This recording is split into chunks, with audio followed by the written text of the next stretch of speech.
Isang magandang oras po muli sa inyo mga kaibigan, saan man po kayo naroroon. Welcome po muli tayo dito sa Kape at Balita dito sa Radyo Pilipino UK sa London, United Kingdom. Magkape ho tayo muna mga kaibigan. No? Gusto ko pag-usapan natin tungkol ito sa kalatas mula sa tanggapan ng Vice President, Office of the Vice President. Ngayong pong araw, 15th of January 2025, medyo late na nga ito eh. Diyan po sa kanilang Facebook page ng Office of the Vice President of the Philippines, meron pong ipinost niyan, ibinalandra na notice to the public. Ang mensahe po, there is no approved budget for the medical and burial assistance program of the Office of the Vice President under the 2025 General Appropriations Act o GAA. At sinabi pa po dito, we apologize for the inconvenience. Dated 15th of January 2025. Ang tindi nito mga kaibigan, anong silbi ho nung pinagpupuyatan daw na veto nitong si BBM nung bago magpasko, bago magbagong taon? Oh, akala ko ba ibibeto niya at i-realign yung ibang mga budget? Oh, at tatapyasin yung ibang budget ng mga ahensya na hindi masyadong kailangan at ilalagay, mga kaibigan, sa ibang ahensya ng pamahalaan. Anong nababasa nyo rito? Bakit yung matagal ng programa ng Office of the Vice President tinanggal? Hindi ka ba pinagdududa niyan? Hindi ba kaduda-duda na napakatindi ng politika sa ilalim ng Marcos administration?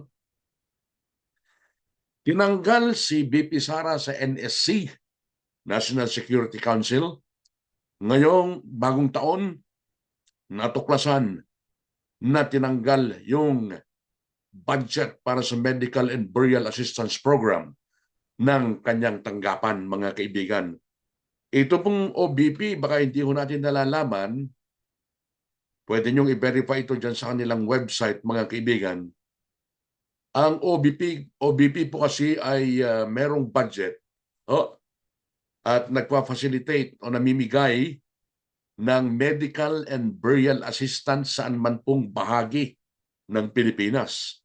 Hindi lang naman ho siguro siyang gumagawa niyan. Meron din sigurong dyan sa Office of the President, meron din siguro dyan yung Office of Senate President, Office of the Speaker of the House, at lahat-lahat siguro ng mga ahensya, particularly ng DSWD, mga kaibigan, ano? Pero itong OBP meron siya meron. Ngayon lang ho nawalan at nagtataka sila.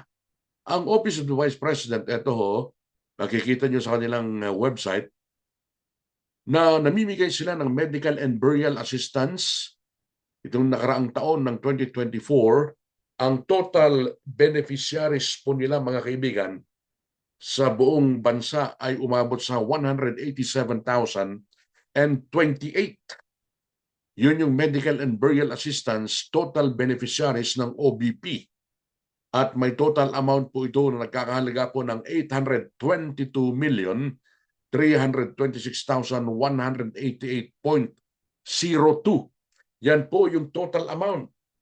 Data from January to December 2024. At kung i-breakdown po natin, dito po o dyan po sa Luzon, ang total beneficiaries ay umaabot po ng 66,719 na may kabuuang halaga ng 297,925,381.04. Mga kaibigan, kinabibilangan ho yan ng NCR Central Office, Tondo, Manila, Region 4, Batangas, Bicol, Cagayan Valley, Pangasinan.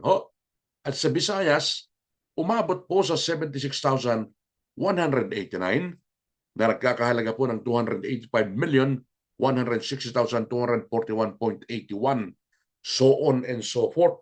At dyan sa Mindanao nga po, mabanggit ko lang, 44,120 ang total beneficiaries at ang amount po nito ay 239,240,565.17. Oh, pero ngayon pong taon, matindi ang politika sa Marcos administration. Kung hindi man direktang si BBBM, sino po yung mga bumalangkas nitong itong GAA for 2025? Mga senador, mga congressman. Oh, pinalabas lang na pinagpupuyatan pa ni PBBM at ng mga kasama niya bago magbagong taon para po ayusin yung budget for 2025. Pero ano nangyari? Politika, mga kaibigan. Binaliwala itong Office of the Vice President.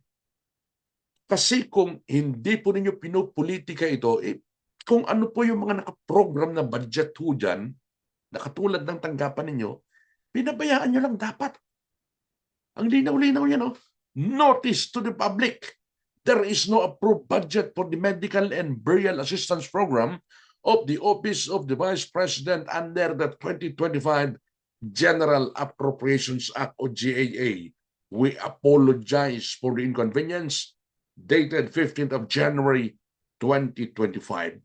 Kasi kung anuan po yung mga assistance na na-miss ng DSWD, assistance na na-miss ng kung sino-sino mang tanggapan ng pamahalaan, siyempre a-assist itong Office of the Vice President. Itong tanong ko, kung hindi si VP Sara ang Vice President, gagawin nyo rin kaya ito? Aminin nyo na siya ang pinakamatinding balakid sa inyong mga balakin. Kaya nyo pinopolitika. Gusto nyong ibagsak ang kanyang tanggapan, pati ang kanyang tanggapan, na malinaw na nandyan sa ating konstitusyon, gusto nyong ibagsak.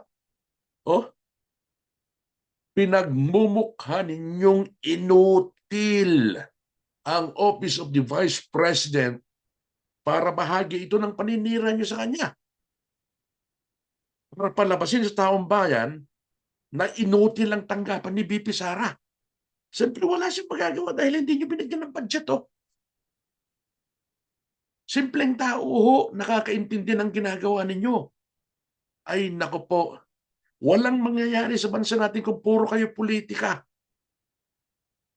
Mas maraming tao na naman, mas maraming Pilipino naman ang aalis sa bansang Pilipinas dahil ang inaatupag ng mga politiko dyan, mga kaibigan, ay politika lamang at pagpapayaman sa kanilang sariling bansa. Hindi nila ginagawa ng paraan na mapaangat ang kalagayan ng mga Pilipino. Anong gagawin ng Pilipino ngayon? Lalo sa Pilipinas, mag-abroad. Dahil hindi nyo sila nanatupag Puro kayo politika. Politika, politika, politika, lintik na politika. Ay sus, Ginoo. Tingnan nyo ginawa nyo. Makakatulong dapat ito sa Office of the Vice President. Hindi naman pwedeng suluhin ng DSWD o ng mga ahensya ng pamahalaan ng Office of the President na pamungudmud ng tulong. Ibahagi nyo dapat dito sa Office of the Vice President na matagal nang ginagawa, bakit hindi nyo binigyan ng budget ng ganyan ang Office of Vice President ngayong 2025? Di ba malinaw na politika? Itanong nyo kahit kanino. Politika yan Masyado kayong mapolitika. Ay sus. Magbago na kayo, hoy. Sa mga kababayan natin, mga kaibigan na hindi pa po nakaka-subscribe sa ating channel, ang Radyo Pilipino UK, subscription lang. Isang magandang oras po sa inyo. Parang magkape.